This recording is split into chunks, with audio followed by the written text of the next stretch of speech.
할렐루야. 주님의 이름으로 축복합니다. 오늘 수요일을 맞이해서 이 자리에 오신 여러분, 또 그리고 영상으로 예배드리는 우리 사랑하는 성도님들, 주님의 이름으로 축복합니다. 오늘 본문의 말씀을 통해서 흔들리지 않는 신앙의 비밀, 신앙까지 했는데 신앙에 흔들리지 않는 신앙의 비밀이 있다는 겁니다. 오늘 본문의 말씀은 상당히 짧죠. 시편 16편 8절 한 절 말씀입니다. 여러분 생각에 지금 머리를 많이 굴리고 계세요. 지금 오늘 본문은 1절밖에 안 되니까, 한 절밖에 안 되니까 설교가 짧겠구나, 이런 착각을 하고 계실 분이 있을 텐데, 여러분 상상에 맡기도록 하겠습니다. 어느 마을에 어느 슈퍼가 있었는데, 이 슈퍼에 앵무새가 있었습니다. 이 앵무새가 상당히 지혜로워요. 그러니까 주인이 뭔 이렇게 교육을 시키면 아주 정확하게 따라합니다. 근데 이 마트에 어느 중년 그 부인이 이 마트에 찾아왔는데, 앵무새가 딱 보더니 못생겼다 그러는 거예요. 이 중년 부인을 보고 못생겼다 그러는 겁니다. 자기 자신을 볼 때 난 그래도 못생길 것 같진 않았는데, 앵무새가 그러니까 기분이 좋겠습니까? 여러분 같으면 기분이 좋겠어요? 앵무새가 자기 보고 못생겼다 그러는 거예요. 그러니까 장을 일단 보고 마치고서 딱 돌아보는데 못생겼다 또 얘기하는 거예요. 화가 났지만 뭐 새니까 그런가 보다 하고서 지나갔습니다. 며칠 뒤에 또 갔어요. 그러더니 앵무새가 또다시 그러는 겁니다. 진짜 못생겼다. 한자가 늘었어요. 진짜 못생겼다, 그렇게 얘기하는 거예요. 화가 났습니다. 주인장을 불렀어요. 주인장, 앵무새 교육 좀 똑바로 시키세요. 어떻게 교육을 시켰길래 사람 보고 못생겼다 그러냐고. 주인이 죄송하다고, 잘못했다고 그러면서 이제 다음에 제가 교육을 시키겠습니다 그랬어요. 그러니 갔습니다. 며칠 지났어요. 며칠 지나가지고 이 중년 부인이 거기에 갔습니다. 슈퍼에 갔어요. 슈퍼에 가가지고 누가 궁금해요? 뭐가 궁금해? 앵무새가 궁금한 겁니다. 저 녀석이 또 오늘 나보고 뭐라 할까? 근데 그날은 앵무새가 성령 받았는지 가만히 있는 겁니다. 얘가 교육을 받았구나. 얘가 이제 교육을 받았구나. 주인이 좀 훈련을 시켰나 보구나. 그랬어요. 그 장을 다 보고 이제 계산하고 나오려고 하는데 궁금하잖아요. 혹시 뒤에다 대고 뭐 얘기 안 할까? 그래가지고 딱 뒤를 돌아봤어요. 앵무새를. 그러니까 앵무새가 갑자기 끄덕끄덕 하는 겁니다. 말은 안 하고, 끄덕끄덕 하는 거예요. 그래가지고, 얘가 성령 받았나 보다. 주인이 교육 잘 시켰네. 그리고 딱 문을 나가려고 하는 순간에 마지막 소리가 들렸어요. 뭐라고 얘기했냐면, 말 안 해도 알지? 말 안 해도 알지? 그랬다는 겁니다. 우스갯소리지만 제가 여기서 한 가지의 힌트를 발견했어요. 앵무새가 무엇인가 자기에게 주입되어진 것을 이야기하지 않았겠습니까? 그런데 일관성 있게 변함없이 흔들림이 없이 이야기를 했다는 거예요. 물론 마지막에는 아주 한바탕 더 아주 혼냈죠. 처음에는 그냥 못생겼다고만 얘기하더니 가만히 있다가 갑자기 말 안 해도 알지? 너 못생겼어? 뭐 이런 뜻 아니겠습니까? 앵무새는 뭐가 두려웠겠어요? 전혀 두려움이 없는 거예요. 자기가 어디서 뭘 얘기 들었는지 그대로 흔들림이 없이 이야기하는 거예요. 우리의 신앙도 흔들림이 없어야 됩니다. 어떤 의미에서 흔들리지 말아야 되냐면, 하나님이 우리에게 어떤 말씀을 주시든지 그 말씀을 붙들고 살아가는 자는 흔들림이 없어야 돼요. 주님이 나를 지켜주시고 나를 보호해 주시는데 왜 우리가 사람을 두려워하고 사람의 시선에 내가 마음을 빼앗기고 왜 두려워하냐 이 말이죠. 대부분 사람들이 두려워하는 것 중에 가장 큰 이유는 뭐냐면, 내가 마음먹은 거에 대해서 잘 그것이 되어지지 않을 때, 그리고 뭔가 물질적인 위기가 오거나 사람과의 관계가 틀어졌을 때 마음의 두려움을 갖게 됩니다. 혹여나 내가 그런 것들로 인해서 내가 공격받지 않을까, 이런 마음 때문에 우리에게 두려움이 찾아오게 돼요. 그런데 오늘 이 본문 시편의 말씀은 우리에게 아주 중요한 교훈을 주고 있습니다. 오늘 말씀 보면 내가 여호와를 항상 내 앞에 모시며 그가 나의 오른쪽에 계심으로 내가 흔들리지 아니하리로다. 그렇게 말씀하고 있죠. 여러분, 우리가 사는 세상은 정말 끊임없이 요동칩니다. 여러 가지의 위기가 있어요. 경제적으로 불안하지요. 또 우리의 심령에 여러 가지의 건강의 위기도 있죠. 관계의 갈등도 있죠. 또 사회적으로 여러 가지 혼란스럽죠. 정치하는 사람 보세요. 그것만 봐도 사회가 얼마나 혼란스러운지 몰라요. 질서 자체를 잃어버린 그런 사회 같은 느낌이 들지 않습니까? 이런 여러 가지 마치 거센 풍랑처럼 우리를 뒤흔드는 것들이 얼마나 많은지 모릅니다. 이런 상황 속에 있는 사람들은 여러 가지 불안에 사로잡히기도 하고 마음이 무너지기도 하고 심지어 자신이 가지고 있는 그 믿음까지도 흔들리는 경우를 종종 보게 됩니다. 그런데 그런 우리에게 오늘 다윗은, 오늘 이 시편은 다윗의 시편 아닙니까? 거기에 그는 내가 흔들리지 않겠다고 고백합니다. 내가 흔들리지 아니하리로다. 다윗의 위기가 얼마나 많았습니까? 그에게는 사울의 칼끝 앞에서도 그는 마음이 요동하지 않았어요. 자기 아들 압살롬이 반역을 일으켜도 그는 마음이 요동하지 않았습니다. 광야의 도망자 신세가 되었어도 블레셋의 여러 가지 위협 속에서도 마음에 요동하지 않았어요. 그 비밀이 무엇이었을까? 오늘 저는 이 한 절을 세 부분을 나눌 텐데 이 세 부분을 나눌 수 있어서 이 말씀 속에서 우리에게 주는 그 마음에 요동하지 않았던 비밀이 뭘까? 이것을 함께 우리가 살펴보기를 주님의 이름으로 축복합니다. 첫 번째로 하나님을 항상 내 앞에 두는 결단이 있었다는 거예요. 어떤 결단? 하나님을 항상 내 앞에 두는 그런 결단이 있었다는 겁니다. 오늘 첫 번째 부분을 보면 본문 말씀에서 내가 여호와를 항상 내 앞에 모시며 그랬어요. 모셨다. 이거는 내가 두었다, 배열했다, 고정했다 이런 뜻을 가지고 있습니다. 그러니까 단순하게 그냥 하나님이 앞에 계신 것 이런 차원만이 아니라 내가 의지적인 결단으로 내가 이거는 분명한 나의 결단이야 이런 마음을 가지고 하나님을 내 앞에 내어드리는 것입니다. 여러분, 하나님을 내 앞에 두겠다는 것은 뭡니까? 하나님이 나를 위해서 일하시도록 하나님께서 일하실 수 있는 공간을 내어드리는 것입니다. 우리는 하나님께로부터 지음받은 자들이에요. 그러니까 누구보다도 하나님은 나의 모든 형편과 상황과 환경과 모든 정서까지도 하나님은 다 알고 계신 분이십니다. 그러니까 나를 아시는 하나님을 내 앞에 두는 거예요. 그분이 나를 일하시도록, 그분이 나를 위해서 일하시도록. 여러분 마음속에 뭔가 불편한 마음이 있지 않습니까? 지금도 예배를 드리지만 내 안에 지금 불편한 마음이 있을 수 있어요. 내 안에 건강의 문제가 있을 수 있고요. 물질적인 위기가 찾아와서 내 마음을 요동케 하는 것도 있을 수 있고요. 사람과의 관계, 사실은 목사도요, 제일 힘든 것 중에 하나가 성도님들과 관계예요. 제가 소망할 때 저는 그냥 설교만 하고 다 끝나고 아무것도 안 하고 그럼 너무 좋겠다 이런 생각이 들 때가 종종 있습니다. 뭐 매일 그런 건 아니고 종종 가끔 그럴 때가 있어요. 설교만 딱 하고 끝나 집에 착각. 그럼 얼마나 좋을까. 그런데 성도님들하고 상담도 해야죠. 신방도 해야죠. 또 뭔가 문제가 있으면 또 기도도 해드려야죠. 여러 가지 복잡한 문제들이 참 많아요. 관계가 되어지는 부분에서 좋은 관계면 괜찮지만 이것이 틀어지고 갈등이 생기는 구조가 되면 얼마나 힘든지 모릅니다. 이런 여러 가지 것들이 있어요.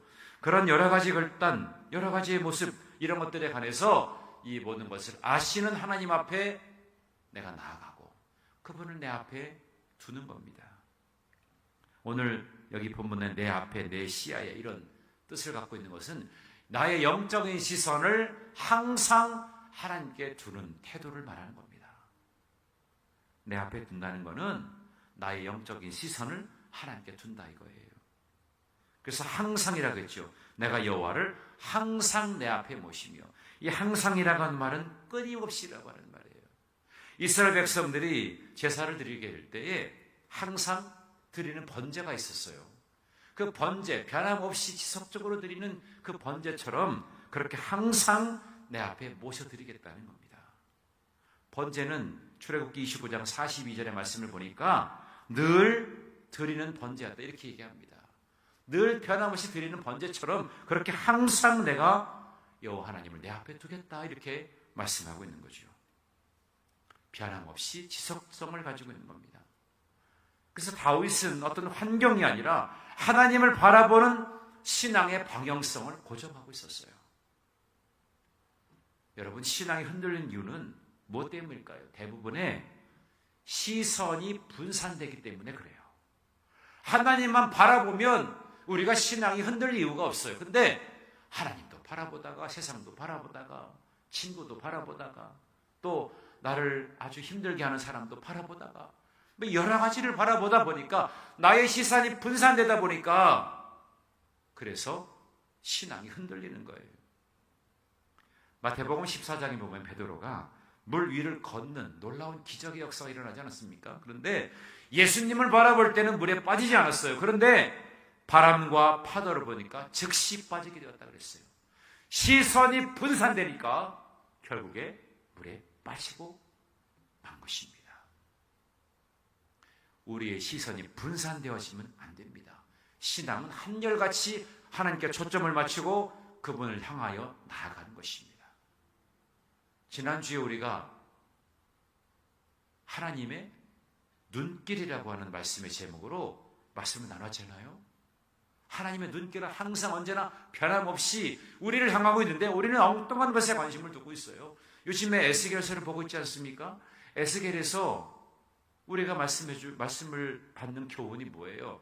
왜 유다 백성들이 그렇게 멸망당할 수밖에 없었습니까? 하나님의 시선에서 그들이 외면하고 다른 것을 바라보는 거예요. 엉뚱한 것에 관심을 두고 우상 숭배하고 엉뚱한 나라와 연합해가지고 바벨론을 치려고 하고 그러니까 하나님은 이미 바벨론을 통해서 이 백성들을 교훈시키려고 하는데 이 백성들은 지금 엉뚱한 것에 지금 연합해가지고 하나님의 뜻이 아닌 것에 관심을 두고 있는 거예요. 시선이 분산되니까 이들은 흔들릴 수밖에 없고 멸망당할 수밖에 없는 거예요. 우리의 신앙의 견고함을 잃어버리지 않으려면 내 신앙의 기초가 든든해야 되겠는데 이 신앙의 기초가 든든하다는 것은 내가 하나님을 바라보는 그 시선이 분명해야 된다는 겁니다. 한결같이 된다는 거죠. 번제를 한결같이 드리는 것처럼 그렇게 지속성을 가지고 하나님을 바라보라는 이야기입니다. 나침반 제작자가 강한 자석을 나침반에 딱 가까이 대니까요. 순간 바늘이 막 흔들립니다. 그런데 자석을 싹 치우니까 북쪽을 정확하게 딱 가리키는 거예요. 뭡니까? 나침반은 원래 분명한 초점을 두고 있어요. 지금 어떤 방향을 가리키는지 정확하게.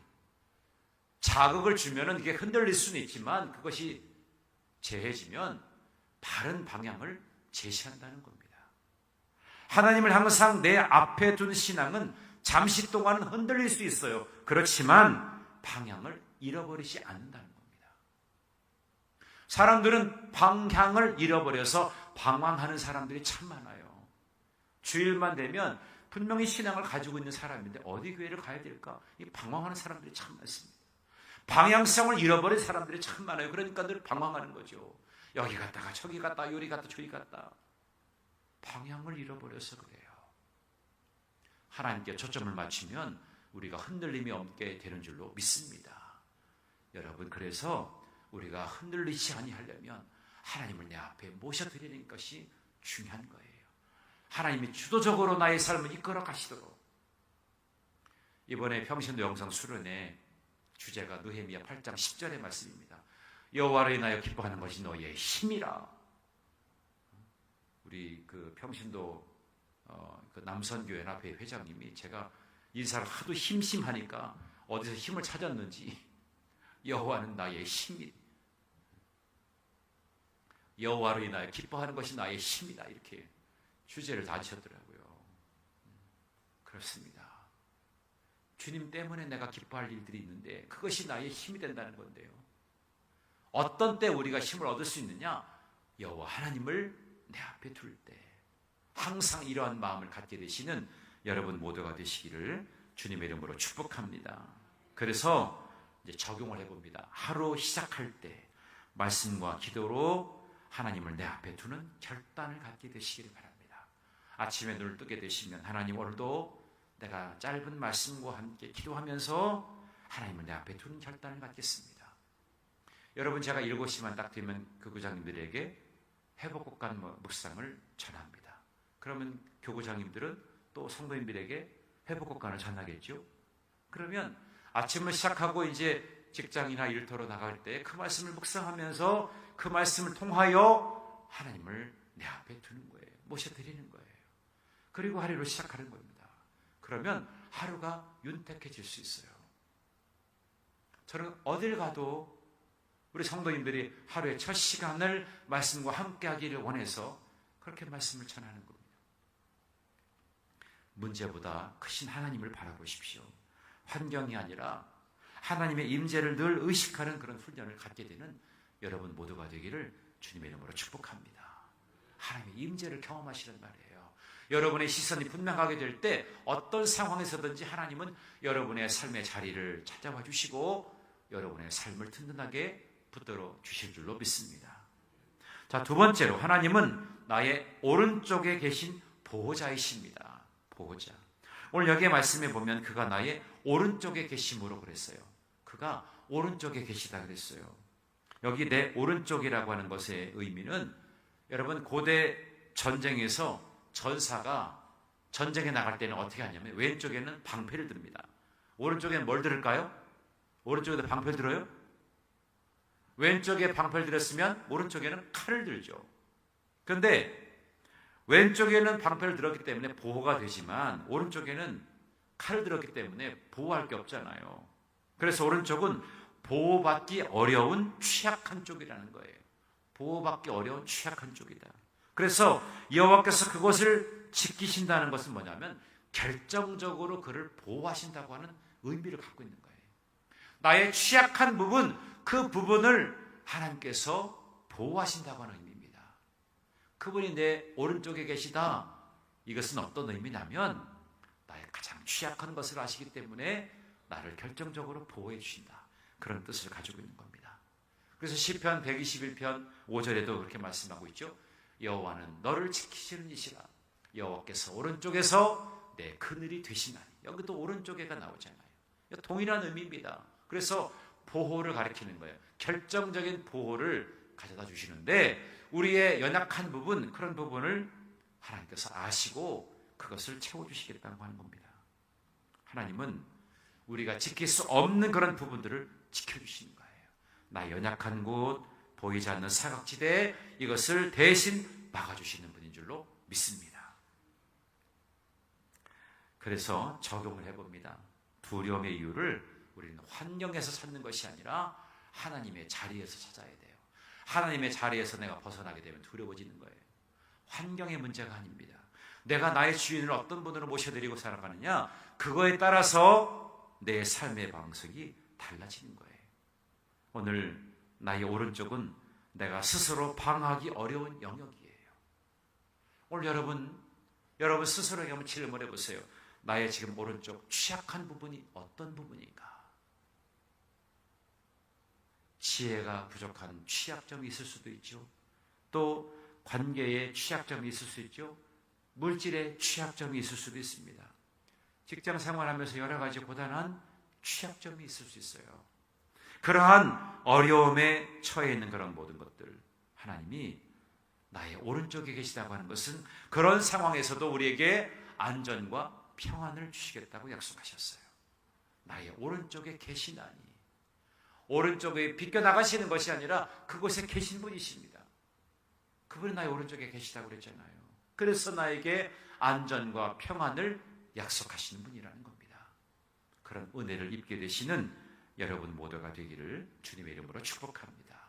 마지막 세 번째로는 흔들리지 않는 삶의 열매가 있다는 겁니다. 오늘 마지막 부분에 뭐라고 되어 있죠? 내가 흔들리지 아니하리로다. 여기 흔들리지 않겠다고 하는 것은 결코 흔들리지 않는다. 이거는 아주 강한 부정이죠. 그래서 환경에 따라서 요동하지 않는 절대적인 신뢰를 말해주고 있는 거예요. 내 삶의 주인을 하나님으로 모셔드리고 살아가게 되면 내가 흔들리지 않는다는 겁니다. 흔들리지 않는 삶은 어떤 외부 조건에 의한 것이 아니라 내부 확신에서 오는 거예요. 내 내부가, 내 마음의 상태가 온전하게 잘 세워져 있으면 우리가 흔들리지 않는 것입니다. 여러분, 바울을 보십시오. 사도행전 16장 25절의 말씀에 보면 그는 신라와 함께 감옥에 갇혀 있었어요. 근데 그는 그런 상황 속에서도 찬양하잖아요. 기도하잖아요. 그 이유가 무엇이겠습니까? 지금 감옥에 갇혀 있어서 억울하죠. 복음 전하다가 귀신 들린 자를 고쳐주었더니 그게 빌미가 돼가지고 결국에는 감옥에 갇히게 되었는데 얼마나 억울합니까? 내가 엉뚱한 짓 하다가 감옥에 갇힌 것도 아니고 복음을 전하고 사람 살려내는 일을 위해서, 생명 살려내는 것을 위해서 힘썼는데 감옥에 갇혔단 말입니다. 그럼 여러분 같으면 억울하죠.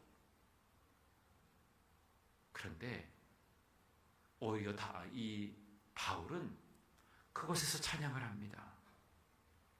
그 이유는 환경이 아니라 주님이 함께 하신다고 하는 그 확신이 있었기 때문입니다. 자기 안에 변찮는 확신이 있었어요. 환경의 문제가 아닙니다. 주님이 함께 하신다고 하는 그런 확신이 그 안에 있었기 때문에 그는 흔들리지 않았어요. 예전처럼 변함없이 그냥 어디 있든지 찬양하게 되고 어디 있든지 기도하게 되는 거죠. 어디 있든지 말씀 묵상하게 되는 겁니다. 여러분, 우리가 다니엘의 기도를 항상 보았지 않습니까? 아무리 세상이 그를 흔들어서 그를 넘어뜨리려고 해도 그는 흔들리지 않잖아요. 창문을 열어놓고 예루살렘을 향해서 하루에 3번 기도하지 않습니까? 왜 흔들리지 않았을까요? 환경은 자기를 지금 죽음으로 몰아넣을 수밖에 없는 그런 환경이에요. 그렇지만 다니엘은 환경을 바라보지 않았어요. 하나님을 바라봅니다. 그러니까 그는 흔들리지 않았던 거예요. 비록 그가 풀무불에 던져져도, 사자굴에 던져져도 그는 요동하지 않습니다. 여러분, 오뚜기 있죠, 오뚜기. 오뚜기는 아무리 막 흔들어도 넘어질 것 같지만 그대로예요. 우리의 신앙이 오뚜기 같은 신앙이 되기를 주님의 이름으로 축복합니다. 세상에 그 어떤 것이 막 여러분을 흔들어도 여러분 흔들릴 수는 있어요. 그렇지만 변함없이 그 자리에 굴뚝 서 있는 거죠. 집안에 경제적인 문제가 찾아왔습니다.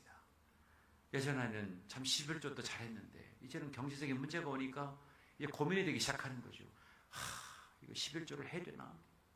하나님이 기뻐하시는 것이 11조인데 물질적 어려움이 와서 이걸 해야 되나 말아야 되나.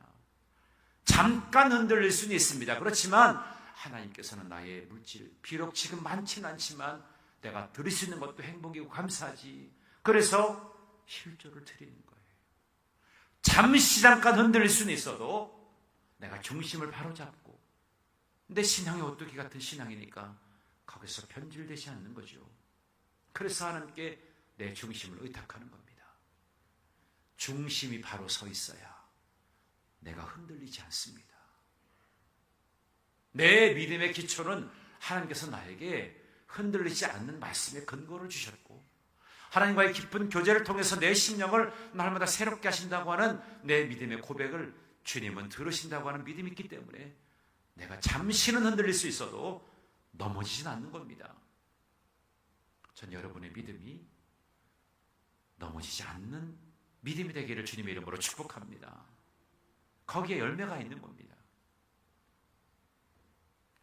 오늘 제가 평신도 영성 수련회를 마치고 오는 길에 제 후배 목사에게서 문자가 왔습니다.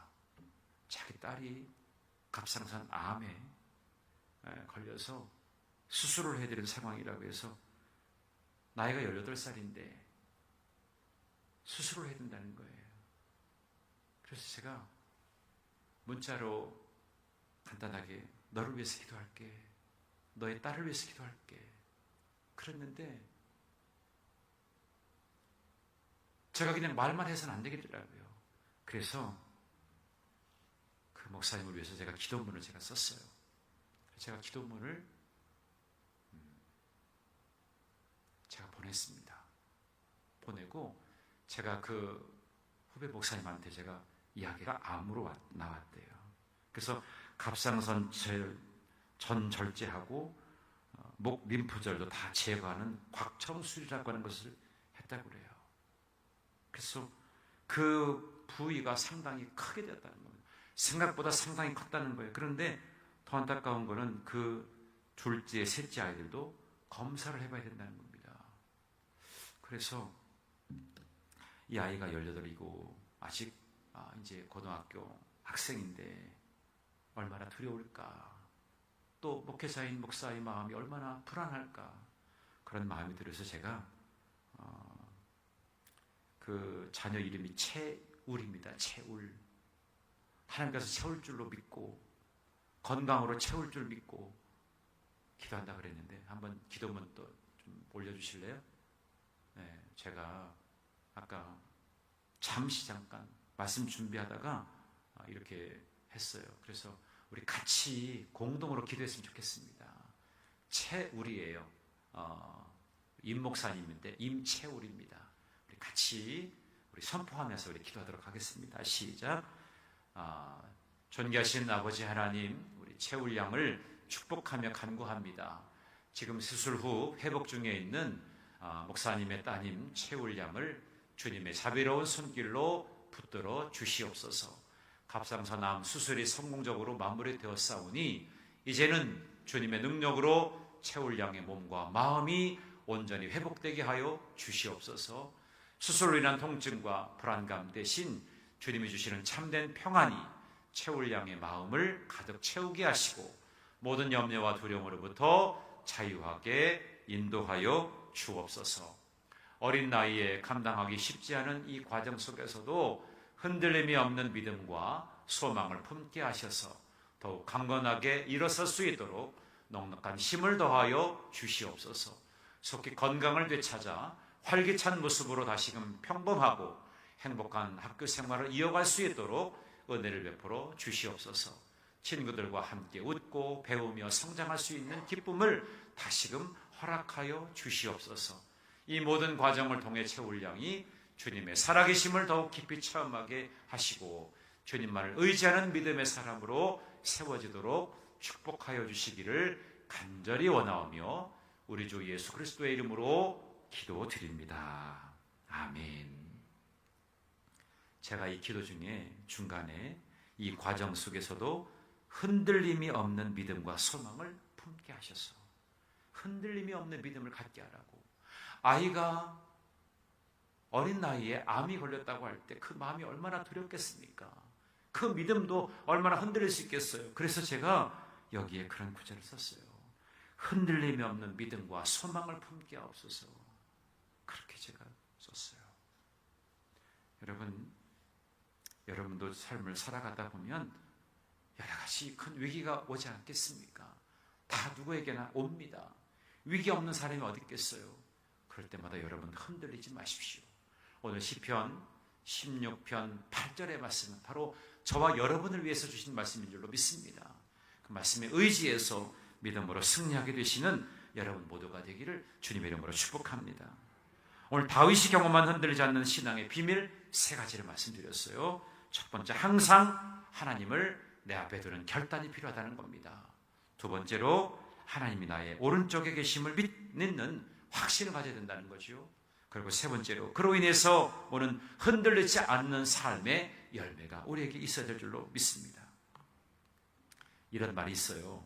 하나님을 바라보는 자는 환경을 보지 않는다. 환경을 보는 자는 하나님을 보지 못한다. 그런 이야기가 있습니다. 하나님을 바라보는 자는요, 환경을 바라보거나 환경을 탓하지 않습니다. 그런데 환경을 보는 사람은요, 하나님이 보이잖아요. 하나님을 보지 않습니다. 거기에 그냥 몰입되어 있는 것이요. 그래서 해결점을 찾을 수가 없는 거예요. 우리가 어떤 상황에 놓여 있든지 하나님을 내 앞에 두고 그분이 나의 오른쪽에 계심을 믿고 흔들리지 않는 믿음으로 나아가게 되시는 여러분 모두가 되기를 주님의 이름으로 축복합니다. 제가 오늘 이 말씀을 생각하면서 특별히 오늘 우리나라의 위기를 위해서 함께 우리 기도해야 되겠다 이런 마음을 갖게 되었습니다. 그래서 제가 기도의 제목 3가지를 함께 우리는 같이 중보했으면 좋겠거든요. 그래서 짧지만 제가 기도 제목 하나 하고 거기에 기도문을 간단하게 2줄 정도로 잡았거든요. 3가지를 놓고 기도할 겁니다. 첫 번째, 경제적인 어려움과 저성장, 고착화의 문제가 있어요. 여러분, 우리 국내 기업의 97%가 올해 경제 위기가 올 거라고 내다봅니다. IMF 때보다도요 더 심각하다고 느끼는 게 23%나 돼요. 여러분, 우리나라 국가 부채가 얼마나 되는지 아십니까? 6,200조예요. 우리나라 국가 부채가 6,200억이 아니라 6,200조라고 그래요. 청년 실업자가 수가 120만 명이라고 합니다. 이렇게 저성장 고착화의 늪에 빠져 있는 우리나라의 모습을 보게 돼요. 중소기업의 경우에 외국인 노동자 이탈 등으로 인해서 여러 어려움도 참 많습니다. 그래서 기도 제목 2가지를 정해봤습니다. 첫 번째, 우리 함께 다 같이 우리 선포하면서 읽도록 하겠습니다. 시작. 하나님, 침체된 국내 경제가 다시 활력을 되찾고 모든 이가 안정된 일터를 찾을 수 있도록 지혜와 경제 정책과 산업적인 패러다임 전환이 이루어지게 하옵소서.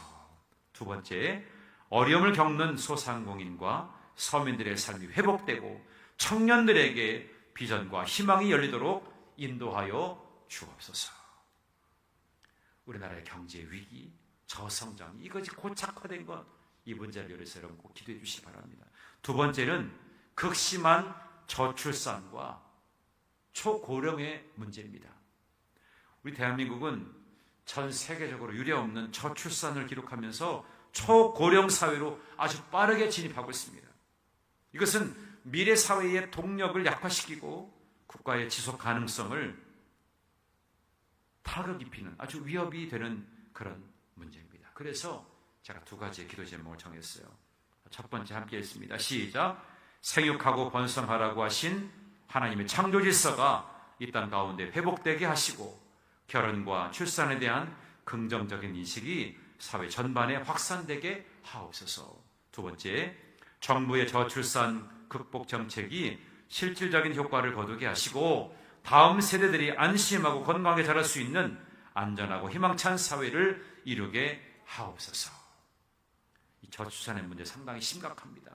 초고령화 시대가 되었으니까요, 이제는 국가의 지속 가능성에 위협을 받을 때가 오고 있다는 겁니다.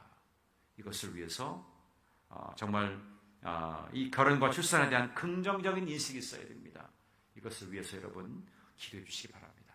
마지막 3번째로는 사회 전반의 갈등과 또 분열의 심화된 문제를 위해서 우리가 함께 기도하도록 합니다. 우리 사회는 이 정치적인 것을 봐도 그렇고요, 세대나 이념의 차이, 이런 여러 가지 분야에서 갈등과 대립이 심화되고 있어요. 제가 오늘 오면서 장로님하고 이야기하면서 목회자들이 또 얼마나 갈등과 대립이 심한지 몰라요. 그러니까 평신도들도 갈등과 대립이 얼마나 심각한지 모릅니다. 나눠져 있는 부분들이 얼마나 심각한지 몰라요. 교회도 그런데 사회가 어떻겠습니까? 나라가 망할 때까지 싸우는 한국인이다, 이런 이야기가 생겨날 정도입니다. 교회 안에서도 거짓과 분열을 위해서 서로 정죄하고 헐뜯는 모습이 나타나기도 해요. 이런 면에 있어서 우리가 기도할 때입니다. 자, 첫 번째 기도 제목 함께 나눕니다. 시작. 하나님, 이 땅의 모든 갈등과 분열을 치유하시고 서로 사랑하며 화합하는 공동체가 되게 하옵소서. 정치 지도자들과 사회의 리더들에게 참된 지혜와 분별력을 주시어서 분열된 마음을 하나로 모으는 역할을 감당하게 하옵소서. 2번째, 교회 공동체가 먼저 진정한 사랑과 연합을 실천하여 세상의 모범이 되게 하옵소서. 아멘. 우리가 오늘 이 3가지의 기도 제목을 함께 나누었지만, 짧게 우리가 나누었지만, 여러분 머릿속에 한번 그 이미지를 한번 가져보시기 바랍니다. 여러분이 생각날 때마다 우리나라의 위기가 점점 가까이 오고 있는데 그냥 방치하고 안일한 태도가 아니라 나라의 위기를 극복할 수 있기 위해서 먼저 우리가 깨어 기도해야 되겠다, 이런 마음을 놓치지 않는 여러분 모두가 되기를 간절히 바랍니다. 하나님은 여러분의 기도에 주목하고 계십니다. 여러분의 기도를 듣고 계십니다. 하나님께서 일하시기를 작정하고 계십니다. 그 예비되어진 그 응답을 여러분 기억하시면서 믿음과 소망을 가지고 여러분의 기도의 자리를 잘 사수하셔서 이 땅이 다시금 회복되고 복원되는 역사가 임하도록 그렇게 기도하시는 여러분 모두가 되기를 주님의 이름으로 축원합니다. 기도하겠습니다. 존귀하신 아버지 하나님, 오늘 우리 저녁에 다윗이 경험하였던 흔들리지 않는 신앙의 비밀을 우리가 함께 나누었습니다. 항상 하나님을 자신 앞에 두는 결단이 있었고 하나님께서 나의 오른쪽에 계시다고 하는 그 확신을 가지고 있었습니다. 그로 인해서 오는 흔들리지 않는 삶을 그는 고백할 수가 있었습니다. 하나님을 바라보는 자는 환경에 치우치지 아니하고 환경을 바라보지 않는다 했습니다. 그러나 환경을 바라보는 자는 하나님을 보지 못한다고 했는데, 하나님, 우리가 이 사실을 기억하고 하나님은 온전하게 바라보는 믿음의 사람들이 되게 하여 주옵소서. 이 나라 경제 어려움이 있습니다. 저성장이 고착화돼서 다시금 성장하는 데에 참으로 어려움이 있습니다. 주님, 이러한 문제, 이 위기를 극복하게 하여 주옵소서. 또한 극심한 저출산과 초고령화의 문제가 있습니다. 이것을 인해서 국가의 그 기반이 흔들릴까 두렵습니다.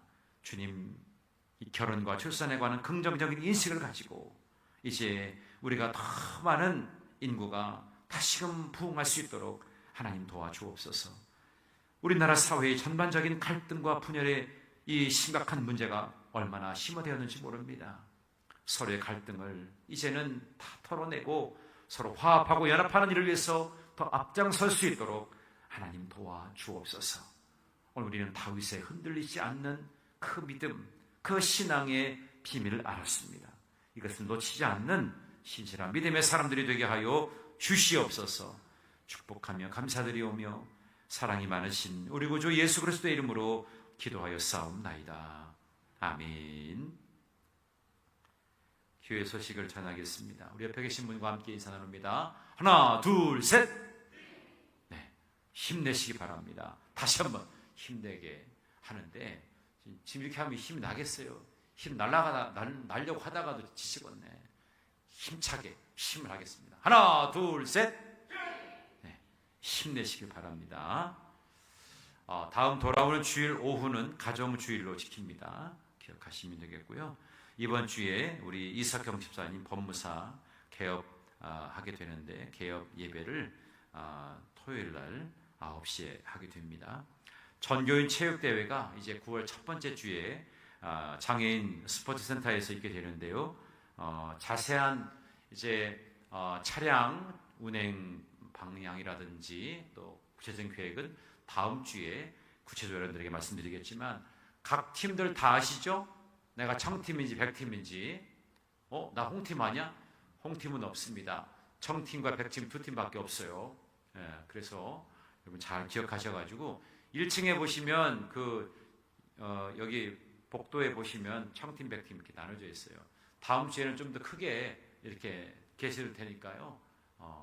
또 내 이름 없다고 또 시험 들어가요. 나 교회 안 나와. 내 이름도 없네. 그러지 말고 일을 하다 보니까 내 이름도 빠졌네. 가지고 여러분이 이름 없는 데는 여러분이 잘 써놓으시면 됩니다. 우리 에덴교회는 사소한 거 가지고 목숨 걸고 시험 들지 않죠? 그런 거는 다 서로 이렇게 이해하면서 하는 겁니다. 그래서 같이 협력해 주시면 감사하겠고요. 혹시 경품으로 후원해 주실 분들 또 많이 협조해 주시길 바랍니다. 충북연의 여선교회 주관으로 제5회 청소년 예술제가 우리 북지방 대표로 저희 교회 청소년부가 이번 주 토요일 날 충북 영동교회에 참여를 하게 됩니다. 여러분 위해서 기도해 주시면 감사하겠고요. 미스바 카페 전용 상품권을 발행합니다. 발행하게 되면 여러분 많이 또 이용해 주시기를 바랍니다. 영어 성경 통독 암송반 안내입니다. 아동부실에서 주일 오후 2시에 이제 정철의 요나서 영어로 통독 암송이라고 하는 교재를 가지고 9월 14일부터 1년 과정으로 4학년 이상 여러분 4학년 이상이죠? 그러니까 여러분들도 할 수 있어요. 그러니까 영어에 관심이 있고 영어 성경으로 암송하실 분들은 이렇게 신청하시면 되겠습니다. 우리 자녀들에게 알려주시면 좋을 것 같아요. 그래서 영어로 이렇게 암송도 하고 그러면 좋을 것 같습니다. 오늘까지 우리 충북연의 평신도 영성 수련회 잘 마쳤고 저도 새벽 경건의 시간 여러분 기도해 주셔서 은혜 가운데에 잘 마쳤습니다. 제가 실수를 했어요. 이번에 아주 큰 실수를 저질렀어요. 저에게 주어진 시간이 50분이었는데 1시간 10분을 했어요. 그래가지고 모인 성도님들은 은혜 받았다고 하는데 주최측에서 막 뭐라 했어요. 뭐 째려보면서 목사님 이렇게 시간을 오버하면 어떡합니까? 그래가지고 제가 오버한 일이 있었어요. 그거는 주님만이 아실 거예요. 그래서 이 영성 수련회를 흐르게 하는 것이 제 바로 뒤에 있어가지고 그거 제가 못하게 하려고 제가 그랬어요. 수련회 때 그런 거 하면 안 되는데 그런 거 하면 안 되거든요. 그래서 물건 팔고 이런 거 하면 안 되거든요. 그래서 제가 길게 했어요. 그래가지고 그거 안 두고 다 밥 먹으러 갔어요. 물론 몇 명은 남아있었죠. 그런데 그렇게 하면 안 되겠다. 제가 이번에 주최 측에 제가 뭐라고 했어요. 그런 거 하지 말라고. 그러니까 이제 협찬 받으니까 하지 않습니까? 그래서 내가 협찬할 테니까 진짜 협찬을 해야 되나 말이나 모르겠는데 하여튼 그런 거 하지 말아야겠어요. 그 은혜 받는 데 와가지고 바깥에서는 할지 몰라도 안에서 그런 거 파면 안 되잖아요. 그래서 일부러 그런 거예요. 일부러. 어쨌든 아주 우리 이번에 참여하신 우리 성도님들 참 은혜 많이 받으셨고 매 시간마다 정말 훌륭한 강사들 우리 교인들은 저밖에 몰라. 저밖에 은혜 안 받았대. 네, 저보다도 더 훌륭한 분들이 많이 오셔서 정말 귀한 은혜 받는 그런 시간이었고 참 도전받는 시간이었습니다. 기도해 주신 여러분 모두에게 감사드리고 또 함께 은혜 받은 것들 함께도 나누는 그런 또 시간이 되었으면 좋겠습니다. 오늘 드린 예물을 위해서 축도함으로 오늘 예배를 모두 마치겠습니다. 감사한금 이현주 집사님 드리셨습니다. 존귀하신 아버지 하나님 감사드립니다. 평신도 영성 수련회도 내 가운데 잘 마치게 하여 주시고 오늘 저녁에도 함께 예배드리며 우리가 흔들리지 않는 신앙, 그 신앙의 그 비밀을 함께 나누게 하심을 감사드립니다. 말씀으로 내 심령을 새롭게 깨끗하게 씻게 하여 주시고 주님이 나의 삶의 기초가 되고 반석이 되어짐을 다시 한번 기억하면서 주님을 내 앞에 모셔드리는 그런 삶, 그래서 언제나 항상 변함없이 나의 오른쪽에서 계셔서 나의 취약한 부분을 채워주시는 하나님을 뜨겁게 만나는 저희 모두가 되도록 도와주시옵소서. 오늘 또 기도드리며 귀한 예물 봉헌한 귀한 우리 집사님 손길이 있습니다. 집사님의 가정에 범사를 지켜주시고 자녀들의 건강을 책임져 주시고 군에 가 있는 자녀도 건강하게 씩씩하게 군생활 잘 마무리하고 돌아올 수 있도록 주님 도와주시옵소서. 이제는 우리를 죄악에서 구원하여 주신 우리 구주 예수 그리스도의 은혜와 하나님 아버지의 넓고 크신 사랑하심과 성령의 교통하심과 인도하심과 내주하심이 사랑하는 모든 교우들 머리머리 위에 이제로부터 영원토록 함께하여 주시기를 간절히 축원하옵나이다. 아멘.